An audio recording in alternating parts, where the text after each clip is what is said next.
Dickie Slater was pretty tough. Did you ever cross in the same territory with him, or was this more in his Mid South run? No, I sure did. And yes, he was tough. He knocked, who was it he knocked out? John Matuzik one time? When was that? It was in a bar somewhere. But he was just a good old boy. But he was, I mean, and he wasn't the biggest guy in the world. Certainly a good sized guy. But I heard that some bitch was just tougher than nails. He was tough, and I crossed paths with him. And as a matter of fact, when he was the booker when Jim Crockett Promotions bought the Georgia territory in 1985, after the whole thing with Vince taking the TV, and I mean, we could go on about that, but basically Crockett bought Atlanta in 85, and he had a crew in Atlanta and had a crew in Charlotte for about 6 months before he combined them. And we had just come from Dallas and started working there, and Dusty was the booker of the whole schmear.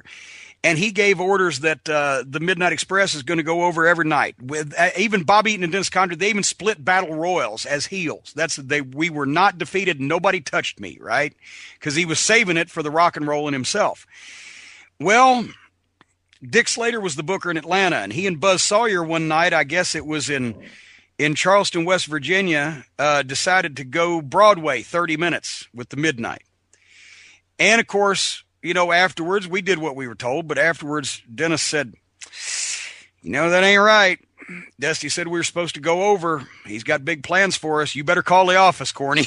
So I called the office and checked to see, and, we didn't know about this. We'll take care of it. Because what we didn't know was they were about to fire Dick Slater, and they were about to fire Buzz Sawyer, and they were about to fire all the guys that, and bring their own crew everywhere.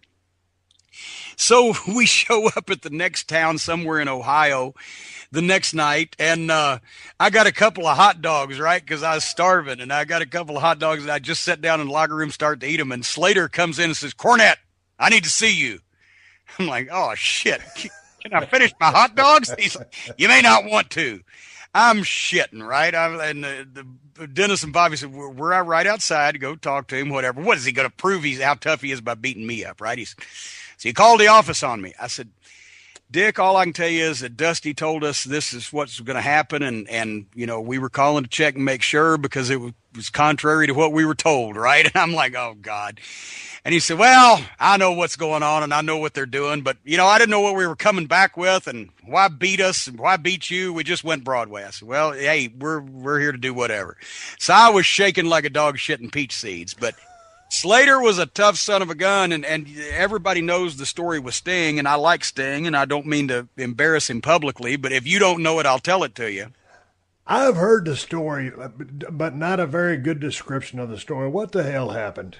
Basically, what happened, Slater and Dark Journey were a couple in the UWF, and Sting was an innocent victim in this because Slater and Dark Journey broke up, and so Slater wasn't about to give her a ride to the town, but she was still on the card, so some way she asked poor Sting, "Hey, can I ride with you?"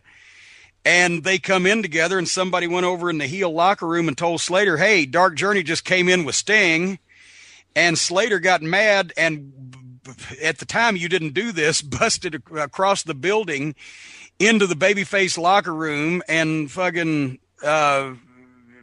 basically grabbed Sting and gave him the fucking flush thing. What he punched him out and flushed his head in the toilet a few times, and nobody stopped him, including Sting or anybody else, because what the fuck with Dick Slater.